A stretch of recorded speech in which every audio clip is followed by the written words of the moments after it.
Well done. Fantastic TEDx. Just great. It's so wonderful to be here. I pay my respects to the Kaurna on whose land we're meeting, and I honour their stories and their struggles. I say this because storytelling is at the heart of the anthropological endeavour that I want to talk about today. And for me, there's a bottom line to storytelling, and that's the responsibility that comes with the knowledge. And I want to move through that as I talk about some social justice issues, anthropological advocacy, and activism. Now, some of you might remember me from my work in the 1970s with Aboriginal women in Central Australia. Yes, they did have sacred sites. Yes, they did have stories. Yes, they do produce up to 80% of the reliable diet. Some of you might know me from my work with the Ngarrindjeri in the 1990s. Yes, they did have stories. Yes, they did tell the truth. Yes, they were vindicated. And unfortunately, their land has been very poorly managed. Some of you may now know me from my work with the river. I bring you greetings from Ngarrindjeri country, and I want to make that point because when I moved back to Australia from the US, I chose to settle on Ngarrindjeri land. And I did that because it's very important to me that where I live, think and work is a place where I can negotiate an honourable arrangement with the traditional owners, and that's what I feel I can do in terms of living in Ngarrindjeri country. Now, I said that storytelling is part of what anthropologists do. How do we do this? Well, we do field work, right? What do we do when we do field work? We listen to stories. We're listening to the stories, but we're also watching how people behave. We're interested in looking at that match between the story and the action. We're interested in mapping social structures. We look at gender, politics, economy, religion, marriage, kinship. We listen to the language, we record the songs and the dance. We live inside the culture, and that's part of the immersion that we do in fieldwork. When we finish the fieldwork, we step back and we report, we analyse, we compare. And I want you to think of this as a kind of cultural hopscotch, stepping in and stepping back. Now, I've done a lot of my fieldwork at home, and I make that point because I really like being accountable for the work I do, and I like having that level of negotiation with the people with whom I'm working. But anthropology can be quite dangerous when you do the fieldwork properly, because if you're actually mapping the gap between the rhetoric and the reality of the society in which you're living, watch out. Okay. Now, I know in popular imagination, anthropology is often thought of as kind of the Indiana Jones clone who goes off to some romantic corner of the globe and comes back with exotic stories about what the primitives have been doing. Well, that's anthropology as the handmaid of imperialism. That's a very colonial endeavour. And that's anthropology secure in the self superiority of the master race, okay? But other has spoken back. And I've been listening to what other says when other speaks, right? And I want to take you today into my fieldwork that I've been doing most recently. Now, this is with the Water Tribe, and they're a very confused and confusing bunch of people, right? So I'm going to break it down a bit for you. The Water Tribe are the people in the Coorong, Lakes and River, okay? And they have various clans, like clan economist, clan engineer, clan expert, clan egghead, clan ecologist. So they're the E people, right? And we're going to have a look at some of their behaviour. I've been listening to their stories and how we're going to deal with the crisis in this region. And one of the stories is we can engineer our way out of it. So this is clan engineer. Build a weir. Build a weir where the River Murray flows into Lake Alexandrina. That'll solve the problem. That will secure water for people in Adelaide. No problems. Well, there's a big problem because there's 2 million tonnes of salt that comes down the river each year that needs to be flushed out through the mouth. This story is complemented by a very convenient fiction, which is that the lakes were always salt. Now, that's not supported by science, history, or Indigenous practice, but it persists. All right, story 2. The market will solve the problem. Okay, so we can engineer our way out of it. Clan economist tells us we can use the market to get our way out of it, all right? Now, that's our high gods, the economists, so we have to listen to them when they tell us this. But what do we see in the name of privatisation, because that's the story that we're getting from clan economy? Privatisation that offered us more efficient, cheaper services In fact, our utilities are more expensive and they come with very damaging technologies like desalination plants and dams, very expensive ones. So in this model, this story, what I see when I step back out of the field is I see that the profits are being privatised and the losses are being socialised. And the question I want to ask as the anthropologist is, what happens if the market's going to deliver equity? What happens when all the water has flowed to the highest user, to the person who can most easily afford it? What happens then? Where's equity for the river? All right. When I'm listening to these stories, as the anthropologist, as the analyst, I'm hearing a competing language. I'm hearing the language of the river as a living body, a river that can sweep us away, can nurture us, can inspire us.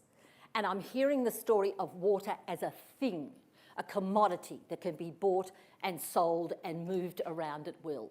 Now, to speak of a river is a very different thing to speak about water as a thing. The river as a living body, and it's a living body with a very erratic pulse, and we can't engineer our way out of that. So to speak of water as a thing is to apply the politics of scarcity to it. To speak of the river as a living body is to talk about the politics of interdependence. They're two very different kinds of language, and they have very, very important ramifications, which language we speak in, for public policy and public debate. Now, when I'm thinking about the river, because I'm an anthropologist and I've worked with the Ngarrindjeri, I think about Ngarrindjeri stories. And one of the stories that I'm most fond of, I think, is a story that helps us think about the river and our relationship to it. And it's the story of two fishermen who are out to catch thukari, which is bony bream. And they've filled their boat with it, and they're bringing their boat home, and they've got a kind of the fish covered over. And a stranger approaches them and says, "Brothers, share your fish with me." They say, "No, we don't have enough." And the stranger curses the fish, and when they get to shore and look at the fish, they're bony, skinny, and no good to eat. And when they realise this, they hear the words of the stranger saying, "Because you were greedy, because you didn't share, because you took more than you need, you will be condemned to eat fish. This fish will not be a good fish to eat."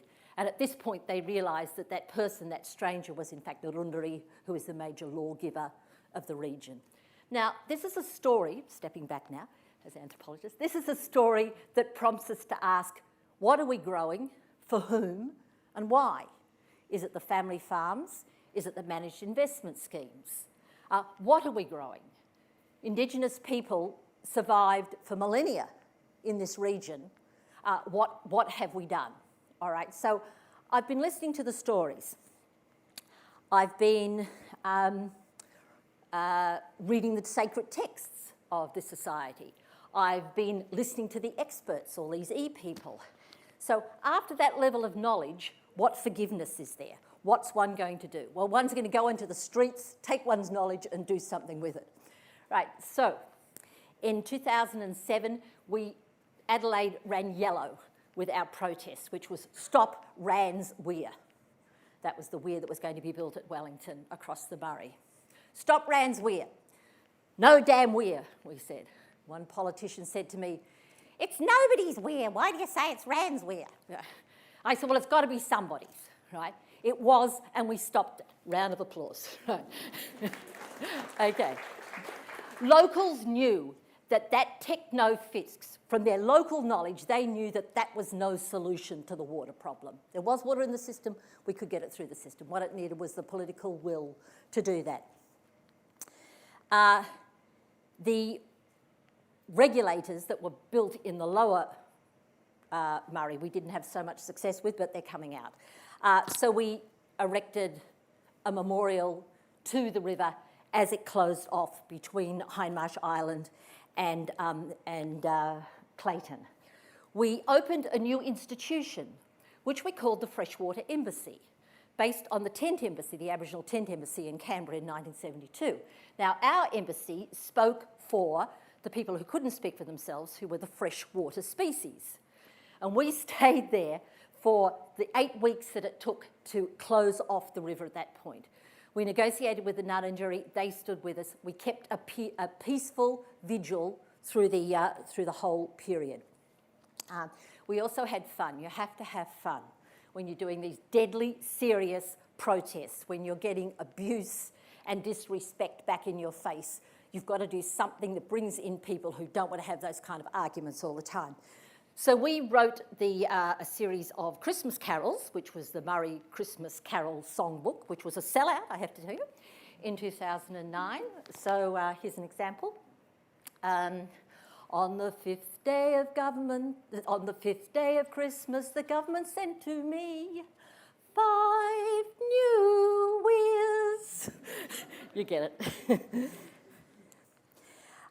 We wrote a morality play using found objects on the farm.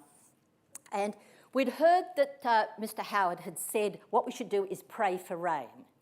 Well, I have to congratulate the Australian nation as a secular nation because we did terribly well, right? It rained. Now we ask, could we please have a plan for dealing with the floods and the drought that will come as surely as that flood? All right.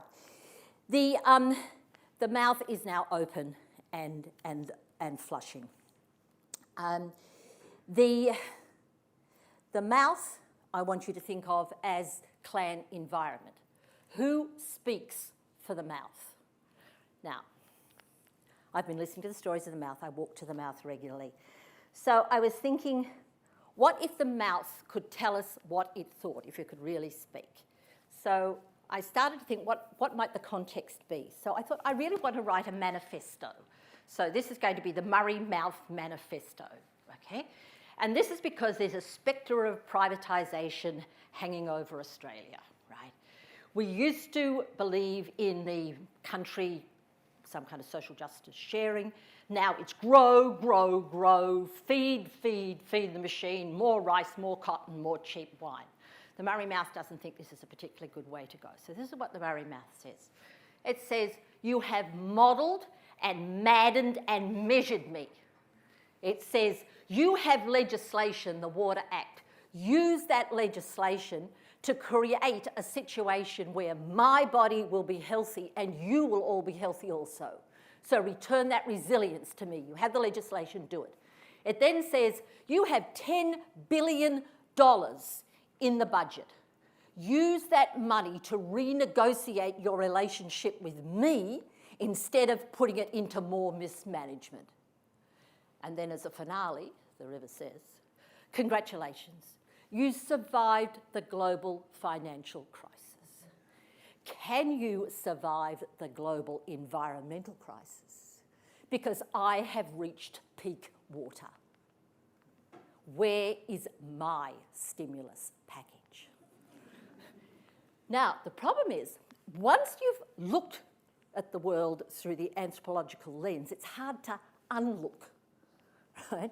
So people often say to me, oh, you're just a troublemaker, you know, always. And I say, you know, one of the problems is that I work with people whose voices are muted, who are on the margins. And so when I make those voices known, of course, I'm speaking truth to power. I'm bringing to the surface voices that aren't usually heard. Now, I'm going to tell you something. One of my more endearing features is that I have a tendency to bite the hand that feeds. Right? Okay. You should try it sometimes. The politics of politeness don't get you all that far. It's boring to start off with.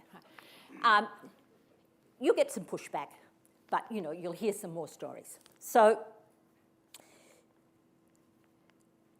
stepping now into anthropologist as advocate, why do I do it? Well, I do it because I care. I care very deeply. I care deeply about the country. I care deeply about the places I live in. I care deeply about the people. I do it because I know, because I have the knowledge. I do it because I know the consequences of silencing, of not listening, and of forgetting. And I do it because I think our democracy is on the brink of a crisis. Right. Anthropologist back at work. I'm back there documenting. I'm back there at the mouth. I'm looking at the tracks at the mouth. a mouth that is now open and flowing. And I'm saying to myself, what is the way I can think of this? And this is a Ngarrindjeri mat woven by Ellen Trevorrow's mother several decades ago. And it starts in the centre here, in the navel, right at the centre. And that's the core of your being. That's where you know when you're in the presence of truth. You feel it, you know it. And it winds the strands into an ever interconnected way. They go round and round and tighter, and they're like members of the family. They're different lengths, they're different qualities, but when they're tied together, it's strong. It's all connected, right? And I think about this as a metaphor for our relationship to the river. It's all connected. It's the first tenet of ecology. It's the basic principle of Ngarrindjeri culture. We know it. It's even the rhetoric in government legislation and policy. But what do we see? We see disconnection in the name of control. We're trying to control this unruly river. But it's at the point where fresh water meets salt water, where it mixes and mingles, that you get the energy and the life. And Ngarrindjeri stories from where waters mix in this unruly way and refuse to be commodified and sorted and talked about in a series of rights and who should have access to them. That point where those waters mingle in that unruly way is where their Ngachi, their totem, breed. That's where life, the life force is. And when your Ngachi are healthy, the land is healthy and you are healthy. When the Ngachi cannot breed, then we are sick and the land is sick. We build obstructions in our bodies and our land at our own peril. So, when we tell the story of the river, in what language will we tell it? Using what images shall we tell it?